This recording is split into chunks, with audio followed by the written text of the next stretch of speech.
Bonsoir et bienvenue pour cette deuxième édition du journal du festival. Après le spectacle Malgama proposé jeudi et vendredi dernier aux scolaires et samedi en ouverture du festival de flamenco, ce lundi soir c'est la Rubia, danseuse marseillaise et Louise d'Almeria de Port-de-Bouc qui s'installe à l'Odéon pour une soirée flamenco d'ici. En parallèle, c'est sur la façade récemment rénovée de la Maison Carrée que 5 photographes proposent leurs clichés.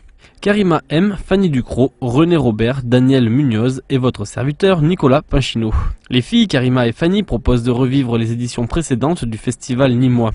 René et Daniel, photographes spécialisés de la presse flamenca, visitent l'histoire du flamenco. Quant au 5e photographe, il revient d'Andalousie avec quelques souvenirs mis en lumière pour l'occasion.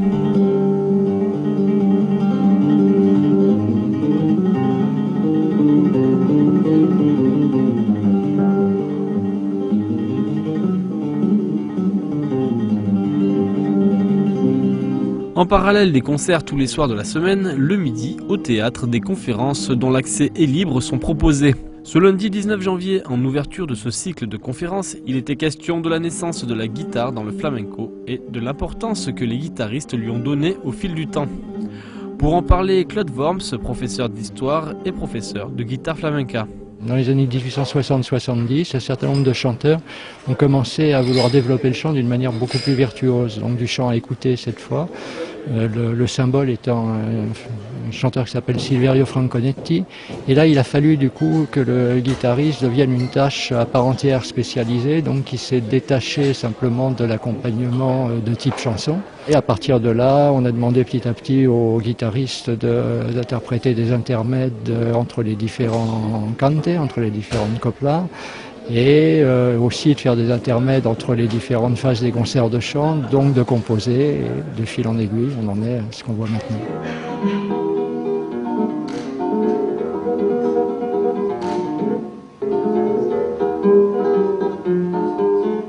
À partir du début du siècle, en fait, les guitaristes de flamenco ont pris, du début du XXe siècle, ont pris l'essentiel des techniques de la guitare classique, tout en développant leur propre technique adaptée essentiellement à l'accompagnement, qui était les rasgados.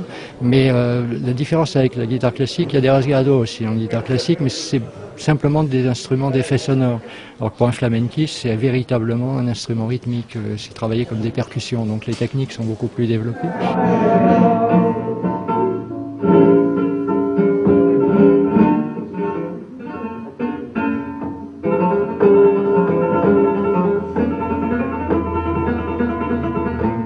Ce qui se passe dans toutes les musiques, il y a eu un jeu de va-et-vient. On dit souvent que la guitare flamenca a utilisé beaucoup d'harmonies, emprunté beaucoup d'harmonies, entre autres à la bossa, au jazz, depuis une vingtaine d'années, ce qui est exact.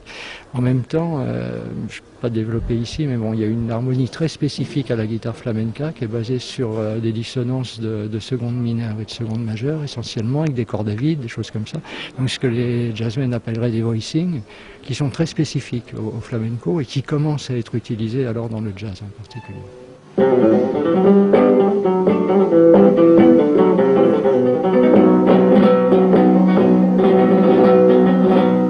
Toute la semaine, retrouvez à 12h30 au Théâtre de Nîmes une conférence sur un thème différent. Mardi 20 janvier, les origines du canté. Mercredi 21, flamencos de Gagnania. Jeudi 22, le regain de la presse flamenca. Vendredi 23, les 1000 visages de la Bouleria de Rérès. Et enfin, samedi 24, Franco et le flamenco. À demain pour une nouvelle édition de ce journal du festival.